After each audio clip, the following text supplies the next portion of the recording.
সুধী দর্শক, শালালোপা ক্রনিকলসে আপনাদের স্বাগত জানাই। আমি আমাদের এই লাইভটা বেশ কিছুদিন পর আমার এই চ্যানেলটাতে আবার করতে এসেছি। আমি যখন লাইভটা শুরু করলাম এই মুহূর্তে 1971 সনের 25শে মার্চের রাত বাংলাদেশে মাটিতে ভয়াবহ নৃশংসতম একটা রাত আমাদের এই 25শে মার্চের কাল রাত। পাকিস্তান বাহিনী, হানাদার বাহিনীর হত্যাযজ্ঞ চলেছিল আমাদের মাটিতে, আমাদের ভূখণ্ডে। ঘুমন্ত মানুষকে, নিরীহ মানুষদের, ছাত্র, পুলিশ, সাধারণ মানুষ সবাইকে নির্বিচারে নিরস্ত্র মানুষকে হত্যা করেছিল পাকিস্তান বাহিনী, পাকিস্তান সেনাবাহিনী। কেন এই হত্যাযজ্ঞটা হয়েছিল? অপারেশন সার্চলাইট, 25 মার্চ 1971, বাংলাদেশের অন্ধকারতম রাতের একটি। 1971 সনের 25শে মার্চের রাত শুধু একটি সহিংস অভিযানের নাম নয়, এটি ছিল একাধারে একটি জাতির ইতিহাসের ভয়াবহতম অধ্যায় এবং একই সঙ্গে স্বাধীনতার চূড়ান্ত সূচনা। দমন, পীড়ন, বৈষম্য সমস্ত কিছুকে আহ সমস্ত কিছুর প্রতিবাদ স্বরূপ মানুষকে, এটা ছিল চূড়ান্ততম একটা ভয়ঙ্করতম জঘন্যতম রাত। যেমন ছিল ঠিক তেমনি ভাবে একটি জাতির স্বাধীনতার চূড়ান্ত সময় বোধহয় না, চূড়ান্ত সময় ছিল এই 25শে মার্চের রাত, যাকে আমরা বলি 25শে মার্চের কাল রাত। আমার এই চ্যানেলটা খুব বেশি মানুষ সাবস্ক্রিপশনও নেই, একদমই নতুন, আসলে আমি কাজও করতে পারি না। কিন্তু কেউ যদি দেখেন, বিশেষ করে তরুণ প্রজন্মকে বলবো, যদি আপনাদের পরিচিতদের মধ্যে, তরুণদের মধ্যে এই আজকের এই ভিডিওটা ছড়িয়ে দেন, শায়লালোপা ক্রনিকলস, কেউ 5 জন শুনলেও আমার মনে হয় আমার আজকের এই ভিডিওটা তাদের জন্য কাজে লাগবে। বাংলাদেশের ইতিহাসটা আসলে জানা দরকার। বাংলাদেশের ইতিহাস, আমাদের আত্মপরিচয়, নিজের পরিচয় না জানলে আসলে একটি জাতি এগোতে পারে না, আমরা এগোতে পারবো না। এবং ভবিষ্যৎ প্রজন্মের জন্য যেভাবে ইতিহাস বিকৃতি হচ্ছে, আমাদের বাচ্চাদের জন্য অবশ্যই এটা জানা দরকার।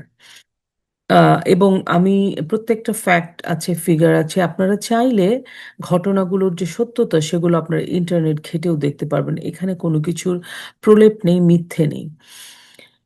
এই 25শে মার্চের যে কাল রাত, আমরা বলি ঘটনাটার প্রেক্ষাপটটা কখন শুরু হয়েছিল। এটা তো অনেক লম্বা এক ইতিহাস, আমি ছোট করে একটু বলতে চাই। 1970 সনের যখন সাধারণ নির্বাচনে শেখ মুজিবুর রহমান নেতৃত্বে আওয়ামী লীগ নিরঙ্কুশ বিজয় অর্জন করে এবং সরকার গঠনের জন্য সাংবিধানিকভাবে সরকার গঠনের অধিকার পায়। কিন্তু পশ্চিম পাকিস্তানের সামরিক শাসক গোষ্ঠী এই ফলাফল মেনে নিতে অস্বীকৃতি বোধ জানায়। ক্ষমতা হস্তান্তর তারা বিলম্বিত করতে থাকে, তারা ক্ষমতা হস্তান্তর করতে চায় না, আলোচনার নামে তারা সময় ক্ষেপণ করতে থাকে, মানে একটা একটা টালবাহানা করা আর কি। মার্চ 1971 জুড়ে অসহযোগ আন্দোলনের মাধ্যমে কার্যত পূর্ব পাকিস্তানে বাঙালিদের নিয়ন্ত্রণ প্রতিষ্ঠিত হয়। এই যে একটা একটা টানাপোড়েন চলছিল বঙ্গবন্ধুর সাথে, এবং সবচেয়ে বড় কথা, 70-এর নির্বাচনে নিরঙ্কুশ জয়লাভ করার পরেও যে সরকার গঠন করতে না দেওয়ার যে পায়তারা, এরই ফলশ্রুতিতে কিন্তু অসহযোগ আন্দোলনের সূচনা হয়। এবং সেই অসহযোগ আন্দোলনের মধ্য দিয়ে কার্যত পূর্ব পাকিস্তান, মানে আজকের বাংলাদেশের বাংলাদেশ, একটা বাংলাদেশের মানুষের একটা নিজেরাই নিজেদের রাষ্ট্রটাকে নিয়ন্ত্রণ করার একটা মোটামুটি অধিকার পায়, নিয়ন্ত্রণ করা শুরু করতে থাকে। 7ই মার্চ ঐতিহাসিক ভাষণ দেন, আমরা সবাই জানি 7ই মার্চের ভাষণ, 7ই মার্চের ভাষণ। আমি আমার বন্ধুদেরকে বলবো, 7ই মার্চের ভাষণের প্রতিটি লাইন, প্রতিটি শব্দ যদি আপনারা শোনেন, বিশেষ করে তরুণ যারা আছেন আমার সন্তানের বয়সী, তাদেরকে বলছি যে একটু যদি শুনে দেখো, তাহলে হয়তো বুঝতে পারবো ওই কথাগুলো, প্রত্যেকটা শব্দ কতটা গুরুত্বপূর্ণ ছিল। বঙ্গবন্ধু স্বাধীনতার ভাষণ, সাথে ঐতিহাসিক 7ই মার্চের স্বাধীনতার প্রস্তুতির জন্য বলেন, তিনি বলেন এবারের সংগ্রাম স্বাধীনতার সংগ্রাম, এবারের সংগ্রাম আমাদের মুক্তির সংগ্রাম। মানে একটা প্রস্তুতি নেওয়ার জন্য উনি জাতিকে ঐক্যবদ্ধ হতে বলেন এবং প্রস্তুত হতে বলেন। কারণ আসলে আমাদের যে বৈষম্য, আমাদের যে দমন পীড়ন, আমাদের যে উপর অত্যাচার চলে আসছে এবং আমাদের আম, আমাদের আমাদের আমাদের সমস্ত ধন সম্পদ, আমাদের সমস্ত কিছু চলে যেত আসলে আহ, ওই পশ্চিম পাকিস্তানে। আমরা আমাদের জিনিসকে ভোগ করতে পারতাম না, আমাদের মানুষেরা দারিদ্র্য সীমার নিচে থাকতো, মানে দরিদ্রের থেকেও বেশি দরিদ্র হয়ে যাচ্ছিল। তো এইসব সবকিছু মিলেই বঙ্গবন্ধু চাইলেন আমাদের জাতির মুক্তি, এবং আমাদের জাতিও চাইলো, বাঙালি জাতি চেয়েছিল যে না, আমরা আর এইভাবে পদদলিত হয়ে থাকবো না, আমরা পরাধীন থাকতে চাই না, আমরা স্বাধীনতা চাই। বঙ্গবন্ধু বলেছিলেন যে তোমরা প্রস্তুত হও, কারণ এভাবে আসলে আহ, পশ্চিম পাকিস্তানের সেনাবাহিনী বলো, পশ্চিম পাকিস্তান আমাদেরকে আমাদের আহ, ক্ষমতাও দেবে না, ন্যায্য অধিকারও দেবে না, প্রাপ্যও দেবে না। তো এই পরিস্থিতিতে পাকিস্তানি সামরিক সরকার উপলব্ধি করতে পারে এটি আর শুধু রাজনৈতিক আন্দোলন নয়, বরং স্বাধীনতার পথে অগ্রসর হচ্ছে বাঙালি জাতি, মানে পূর্ব পাকিস্তান। এই অবস্থাতে কেন শুরু হয় অপারেশন সার্চলাইট? এই প্রেক্ষাপটে পাকিস্তান বাহিনী একটি পরিকল্পিত সামরিক অভিযান গ্রহণ করার পরিকল্পনা করে, যার নাম দেওয়া হয় অপারেশন সার্চলাইট। এই সামরিক অভিযানের মধ্য দিয়ে তারা বাঙালি জাতির আম, অধিকার আদায়ের যে আন্দোলন, বাঙালি জাতির মুক্তির যে সংগ্রাম আন্দোলন, সেটাকে চিরতরে বন্ধ করে দিতে চায়। অনেকটা বলা হয়, বলতে বলতে পারেন যে এই দমন পীড়ন দেখিয়ে, বাকিদেরকে ভয় দেখিয়ে মানুষের আহ, কথা বন্ধ করে দিতে চাওয়ার মতো, মানুষকে অবদমিত করার একটা চূড়ান্ত চেষ্টা তারা করে অপারেশন সার্চ লাইটের মধ্যে দিয়ে।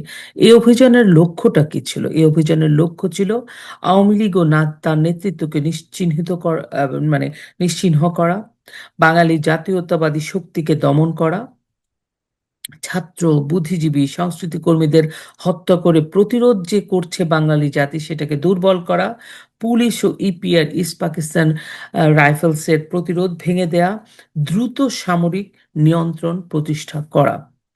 এই পরিকল্পনার চূড়ান্ত নকশা করেন বেসিক্যালি দুজন মানুষ। একজন রাও ফরমান আলী, ওনার নাম আমরা প্রায়ই শুনে থাকি, ওনার বইও আছে যেখানে উনি অনেক কিছু বঙ্গবন্ধুর কথাও লিখে গেছেন। আরেকজন খাদিম হোসেন রাজা। 25শে মার্চের কাল রাতে আসলে কি ঘটেছিল, এই জায়গাটা একটু মনোযোগ দিয়ে আমি শুনতে মানে অনুরোধ করব। 25শে মার্চের রাত 11টা থেকে 11:30টার মধ্যে পাকিস্তানি সেনাবাহিনী ঢাকায় সমন্বিত হামলা শুরু করে। ট্যাঙ্ক, মর্টার, মেশিন গানের সাহায্যে পুরো শহরের বিভিন্ন গুরুত্বপূর্ণ স্থানে আক্রমণ চালায়। প্রধান লক্ষ্যবস্তু ছিল ঢাকা বিশ্ববিদ্যালয়ের জগন্নাথ হল ও ইকবাল হলে ছাত্র শিক্ষকদের উপর হামলা করা, রাজারবাগ পুলিশ লাইন্স প্রতিরোধকারী পুলিশ সদস্যদের দমন করা, পিলখানা সশস্ত্র প্রতিরোধ ভেঙে দেওয়া, পুরান ঢাকায় শাঁখারী বাজার হিন্দু অধ্যুষিত এলাকায় আক্রমণ করা এবং অগ্নিসংযোগ করা, গণমাধ্যম ও বুদ্ধিজীবী দেরকে হত্যা করা, প্রতিহত করা, হত্যা করা, স্পেশালি যেন তথ্য প্রবাহ বন্ধ করা হয়, বন্ধ কর- বন্ধ করতে চেয়েছিল আর কি। এটাই তো ছিল তাদের লক্ষ্যবস্তু, যে এই যে অপারেশন সার্চ লাইট করছে, রাতের অন্ধকারে ঘুমন্ত মানুষকে, নিরীহ মানুষদেরকে মেরে ফেলার যে পরিকল্পনা নিয়েছে, সেটা যেন বহির্বিশ্বে এই খবরটা না যায়, সেই জন্য লক্ষ্যবস্তু ছিল গণমাধ্যম এবং বুদ্ধিজীবী। শহর জুড়ে ছড়িয়ে পড়ে আতঙ্ক, কারণ একটা শোনা যায় এই পরিকল্পনাটা তারা করে 18 তারিখে। ভয়াবহতার যে টাইমলাইনগুলো আমরা বিভিন্ন বিভিন্ন নেট ঘেঁটে বিভিন্ন বইয়ে আমরা যে জানতে পারি, আমি টাইমলাইনটা কেন বলছি সেটা আমি আপনাদেরকে বলবো। রাত 11টা থেকে 11:30টার মধ্যে অপারেশন সার্চ লাইট শুরু হয়। রাত 11:30টার দিকে ঢাকা বিশ্ববিদ্যালয়ে হামলা চালানো হয়। 11টা 45 থেকে 40 থেকে 45-এর দিকে রাজারবাগ পুলিশ লাইন্সের আক্রান্ত আক্রমণ করা হয়। 12টার দিকে পিলখানা হামলা করা হয়। 12:30টার দিকে পুরান ঢাকার হত্যাকাণ্ড, অগ্নিসংযোগ, শাঁখারী বাজার, হিন্দু অধ্যুষিত এরিয়াগুলোতে অগ্নিসংযোগ করা হয়। প্রায় রাত 1টা সাড়ে থেকে 1:30টার দিকে ধানমন্ডি 32 নম্বর থেকে বঙ্গবন্ধু শেখ মুজিবুর রহমানকে গ্রেফতার করা হয়। বঙ্গবন্ধু শেখ মুজিবুর রহমান স্বাধীনতার ঘোষণা দেন। তিনি বলেন ৭ই মার্চের ভাষণে তিনি পুরোপুরি নির্দেশ দিয়ে যান বাঙালি জাতিকে আসলে কি করতে হবে। কারণ অনেকে বলেন উনি বাসায় কেন গ্রেফতার হলেন। উনি যদি গ্রেফতার না হতেন, ধরেন উনি কোথাও পালিয়ে যেতেন, পালিয়ে যাওয়া বঙ্গবন্ধুর স্বভাব ছিল না, কারণ বঙ্গবন্ধুর জীবনের বেশিরভাগটা সময় যে কারাগারেই কেটেছে তার রাজনৈতিক জীবনে, সুতরাং পালিয়ে উনি যেতেন না। তারপরেও কথার কথা ধরে নিলাম উনি পালিয়ে যেতেন। পালিয়ে গেলে এই বঙ্গবন্ধুকে খুঁজতে গিয়ে আরো যে কত নিরীহ মানুষকে হত্যা করা হতো তার কোনো ইয়ত্তা নেই। আমাদের তো ৩০ লাখ শহীদ হয়েছেই, শুধু বঙ্গবন্ধুকে খুঁজতে গিয়ে যে কত মানুষকে হত্যা করা হতো, কত মা বোনদের ইজ্জত সম্ভ্রমহানি করা হতো, সেগুলোর তো কোনো ইয়ত্তা নেই। তো মানে রাজনীতিটা না এত সহজ নয়। রাজনীতিটা খুবই জটিল বিষয়, এবং সবচেয়ে বড় কথা আমার কাছে মনে হয়েছে যে এত বিচক্ষণ একজন নেতা, একজন এত দূরদর্শী একজন নেতা আমাদের ছিলেন, যে তিনি বুঝতে পেরেছিলেন এবং তিনি জানতেন ওনার ওনার ওনার গ্রেফতার হওয়ার মধ্য দিয়ে উনি হয়তো ওনার জন্য কবরও খুঁড়ে ফেলা হয়েছিল, ওনাকে মেরেই ফেলা হতো। পাকিস্তানিরা তো ওনাকে বাঁচিয়ে রাখার কথা ছিল না। তো উনি এটা জানতেন, উনি আসলে মৃত্যুকে আলিঙ্গন করে নিয়েছিলেন সেই রাতে, ২৫শে মার্চের রাতে ওনার গ্রেফতার হওয়ার মধ্য দিয়ে। কিন্তু সৃষ্টিকর্তার অন্যরকম ইচ্ছা ছিল, ঈশ্বর আল্লাহর ভগবানের অন্যরকম ইচ্ছা ছিল, বঙ্গবন্ধু বেঁচে থাকবেন, স্বাধীন দেশে ফিরবেন। যদিও শেষ রক্ষা হয়নি, ১৯৭৫ সালে তাকে হত্যা করা হয়েছে, তার পুরো পরিবার, শুধু তার দুই কন্যা বাদে। কারণ তারা দেশের বাইরে ছিলেন, দেশের ভিতরে থাকলে তাদেরকেও হয়তো হত্যা করা হতো। বঙ্গবন্ধু শেখ মুজিবুর রহমান স্বাধীনতার ঘোষণা আগেই দিয়েছিলেন, এবং তার এই আহ্বানে বাঙালির মধ্যে প্রতিরোধের আগুন জ্বলে। প্রতিরোধ শুরু করে, বাঙালি চিন্তা করে যে না, বঙ্গবন্ধু আমাদের নির্দেশ দিয়ে গেছে, বঙ্গবন্ধু এই নির্দেশ আমাদের মানতে হবে, আমরা এখন যুদ্ধের জন্য প্রস্তুত, আর এই দমন পীড়ন সহ্য করব না।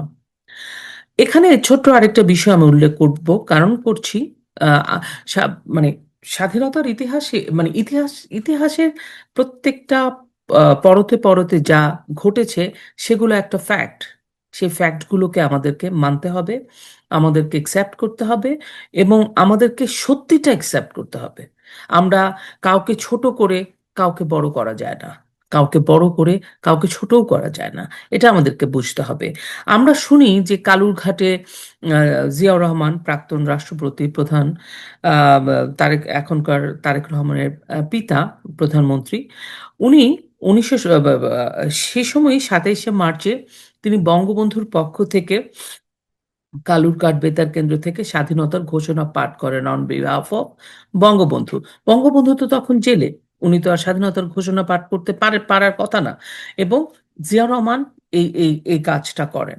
সুতরাং এই কাজটারও একটা ভ্যালু আছে, কিন্তু এটার মানে সত্যটা আমাদেরকে জানতে হবে।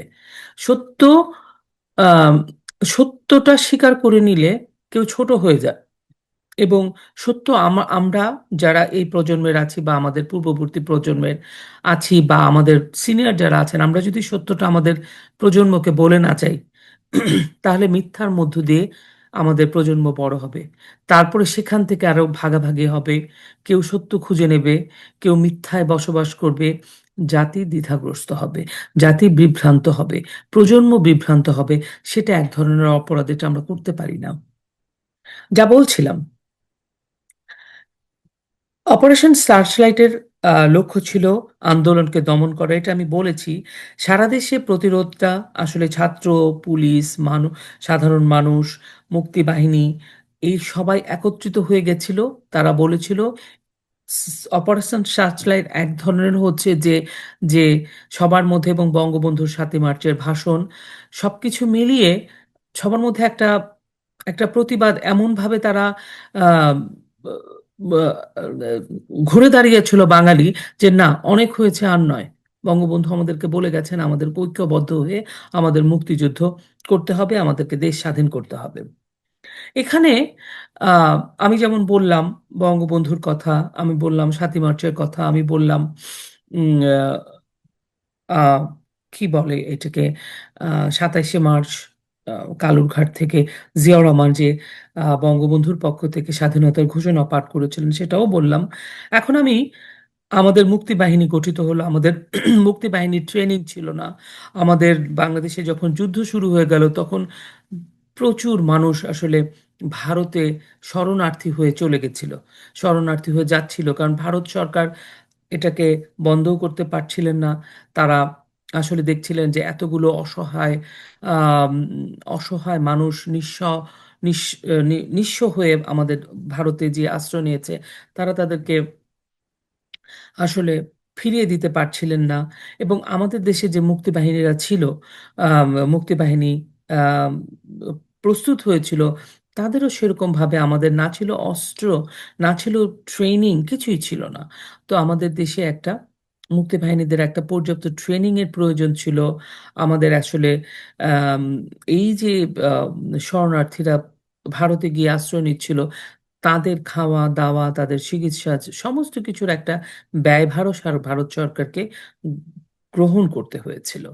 এবং এই পুরো ব্যাপারটাতে ভারত সরকার আমাদের মিত্র দেশ হিসেবে একদম শুরু থেকে, মুক্তিযুদ্ধের শুরু থেকে আমাদের পাশে ছিল। এমনকি শুধু তো ভারত সরকার না, ভারতের সাধারণ মানুষ যখন আমাদের শরণার্থীরা ভারতে যে আশ্রয় নিয়েছিল, তাদেরকে রক্ষণাবেক্ষণ, তাদের জন্য চাঁদা তুলে যে তাদের ভরণ পোষণ, তাদের চিকিৎসা, সমস্ত কিছুর ব্যবস্থা রিফিউজি ক্যাম্পগুলোতে এগুলো করেছিল ভারতের সাধারণ মানুষও।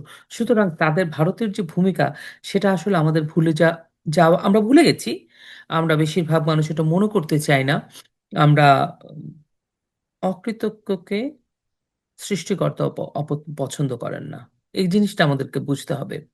মুক্তিযুদ্ধে ভারতের অবদান অত্যন্ত গুরুত্বপূর্ণ ছিল। মিসেস ইন্দিরা গান্ধী, তার নেতৃত্বে ভারত মুক্তিযোদ্ধাদের প্রশিক্ষণ এবং অস্ত্র সরবরাহ করে, কৌশলগত সহায়তা দেয়, শরণার্থী আশ্রয় প্রদান করে, শেষে সরাসরিভাবে সামরিক হস্তক্ষেপ করেও আমাদেরকে সাহায্য করে।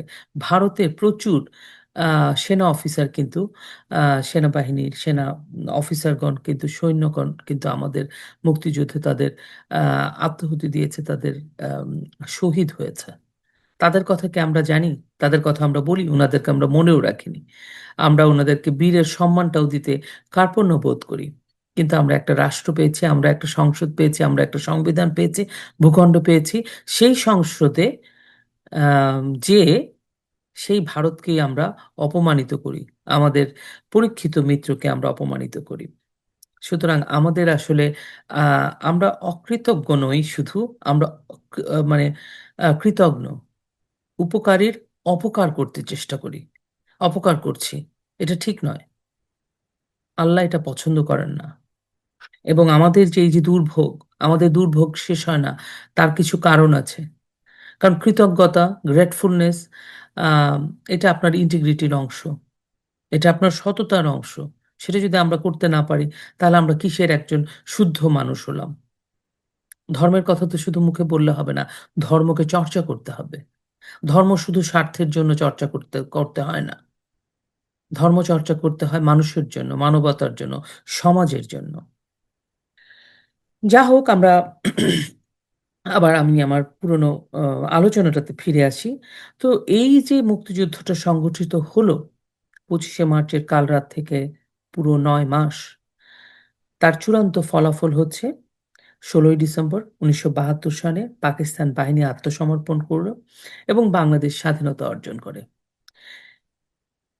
ইতিহাসের একটা, এখন আমি যেই জন্য আমি আসলে আমার এই আলোচনাটা অবতারণা করলাম, সেটার আমি আপনাদেরকে বলি। এক তো 25শে মার্চের কাল রাতে আমাদের কি হয়েছিল সেটা তরুণ প্রজন্মকে জানানো। আরেকটা হচ্ছে ইতিহাস যে সংরক্ষণ করতে হবে, সেটার একটা গুরুত্ব আছে। ইতিহাস সঠিকভাবে সংরক্ষণ করা অত্যন্ত অত্যন্ত জরুরি। সময় ও মানে ঘটনার সঠিক ব্যাখ্যাও ভবিষ্যৎকে, প্রজন্মকে সচেতন করবে। এবং ইতিহাস হচ্ছে এমন একটা বিষয় যেটা আপনার ইতিহাস আপনি তৈরি করতে পারবেন না। যা হয়ে গেছে হয়ে গেছে, নতুন কোনো ঘটনা হবে, কিন্তু পুরনো যে ঘটনাটা ঘটে গেছে সেটাকে তো আপনি মুছে ফেলতে পারবেন না। বিশ্বাসঘাতকতা কেউ যদি করে থাকে সেটাকেও আপনি যেমন মুছে ফেলতে পারবেন না, দেশপ্রেমিক নেতা, নেতৃত্ব এগুলোকেও আপনি মুছে ফেলতে পারবেন না, অস্বীকার করতে পারবেন না। ইতিহাস কখনো আ সত্যকে বের করেই আনে। তো প্রজন্মের জন্য আমাদের নিজেদেরকে আসলে এটা সংরক্ষণ করা জরুরি।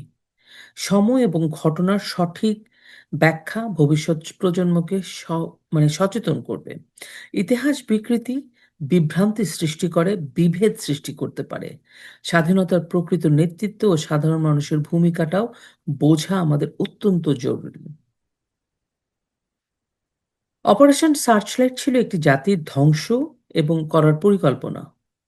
বন্ধুরা, এই ভয়াবহ রাতে বাঙালির মধ্যে স্বাধীনতার অগ্নিশিখাটা প্রজ্বলিত হয়েছিল। ২৫শে মার্চের সেই অন্ধকার রাত প্রমাণ করে দমন পীড়ন কখনো একটি জাতির আত্মাকে পরাজিত করতে পারে না।